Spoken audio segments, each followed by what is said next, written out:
Hi everyone, thank you very much for stopping by and returning to the old world. Now at time of recording, it is mid-June.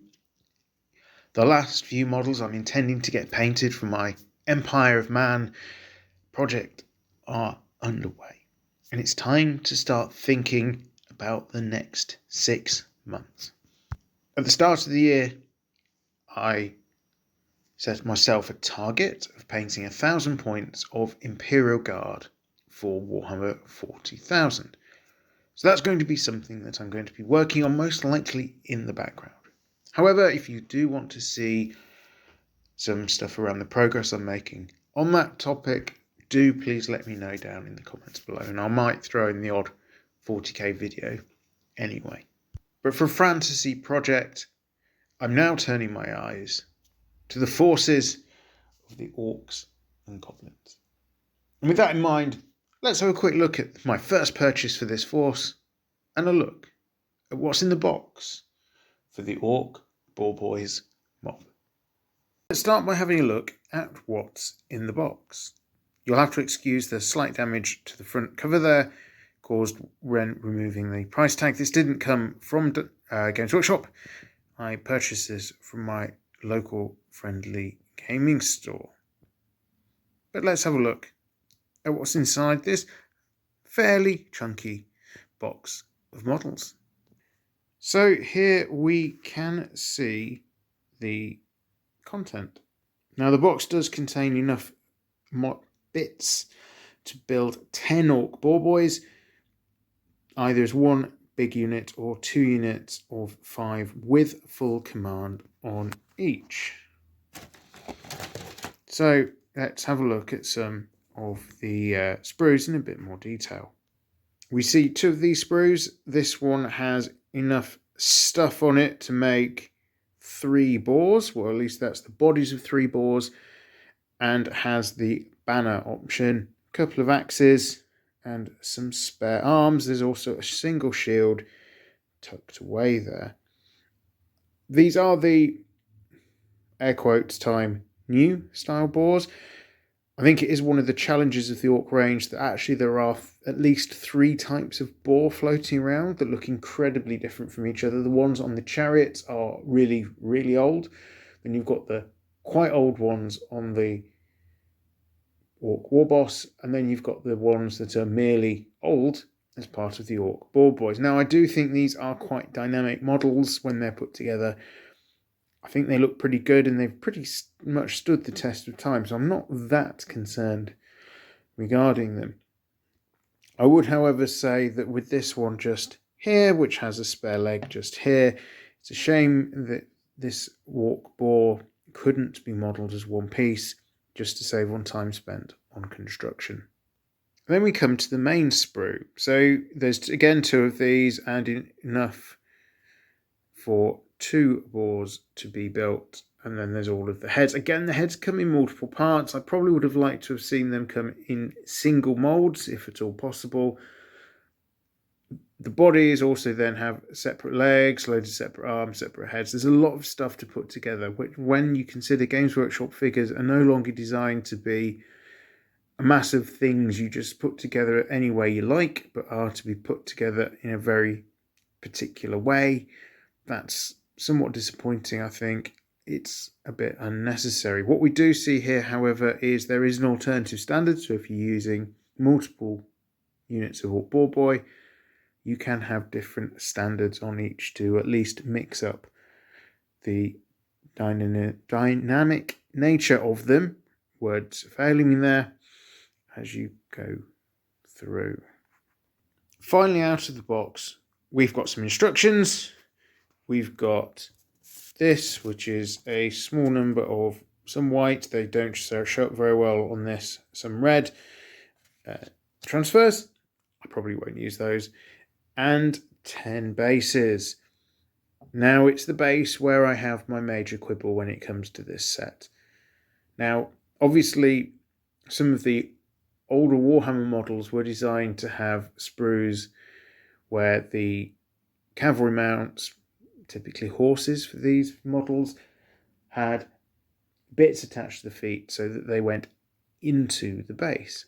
But that simply isn't true for the Orc Boar Boyz. And Games Workshop did used to produce both slaughter and solid style bases for Warhammer Fantasy Battles. They've opted here to put slaughter style bases in with the Boar Boyz. And I don't think that's really an appropriate choice.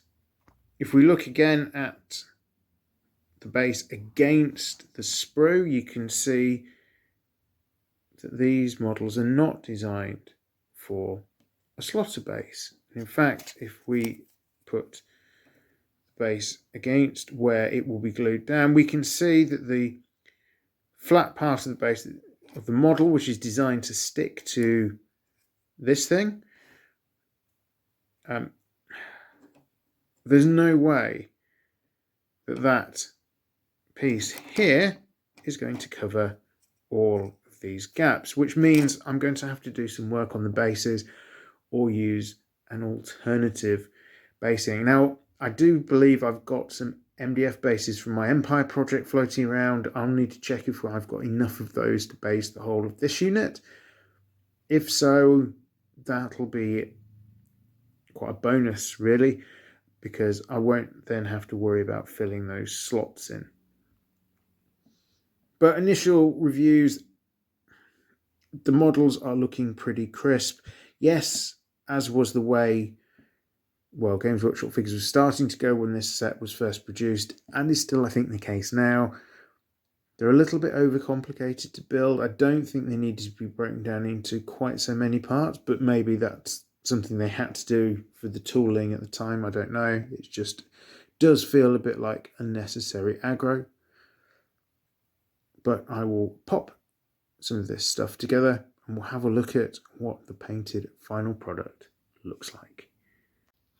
And here we see the final painted product. Now, these models have taken me quite a lot longer to paint than I'd like, so the video's actually taken several weeks to make at this point. But we have a rank of Orc Boar Boy riders. Painted up pretty nicely. There's a reasonable level of detail on these, nothing too complicated. There again, these, although being re-released models, they're not new models. They are many years old at this point in time, probably about a decade. So they don't suffer from the latest trends of Games Workshop modelling, of having an impossible level of detail. I'm not 100% sold on the skin tone of the orcs. I got a little bit caught up in the rabbit hole, really, of this. So I think there's something like 5 or 6 layers of paint on these. Looking through a screen, they seem to have come out all right, but they seem a little bit scrappy in reality. I think I got to the point where I just wanted to get the skin done, so rushed the last layer a little bit. So yeah, something I probably need to work on, I think, is orc flesh. Something that's not going to take 10 layers to get a result that I'm happy with. Having got myself into a position where I've got a large 40k army for orcs, I would have thought I'd be able to do orc skin by now, but I seem to find myself doing it slightly differently every single time I paint. Overall, how did I find this part of the process, apart from just the painting? I think actually these models do go together quite nicely. They do suffer from the fact that posing is limited. So yes, you can mix and match arms and heads, but the arm fits onto the body in a very particular way. So it does limit the customization that we are, or customization I should say, that we were perhaps used to from the really old days of Warhammer models. These are much more like your newer figures from that perspective, in that there's less options for how you build them, what poses they end up in. But overall, pretty pleased with these. Basing works quite well with them. So as with my Empire Force, this is the Mediterranean basing set from Geek Gaming Scenics. I think I mentioned earlier in the video that the bases they come with slots in them, the grooves for the old slotter style base, which doesn't work well with these Boar Boyz because the boars don't have that sort of fitting on their feet. So these are some bases from warbases.co.uk, which I had left over from my Empire project. So there we have it. 5 more of these boys to paint, and then we can crack on with getting some other stuff done. But the Orc project has well and truly begun.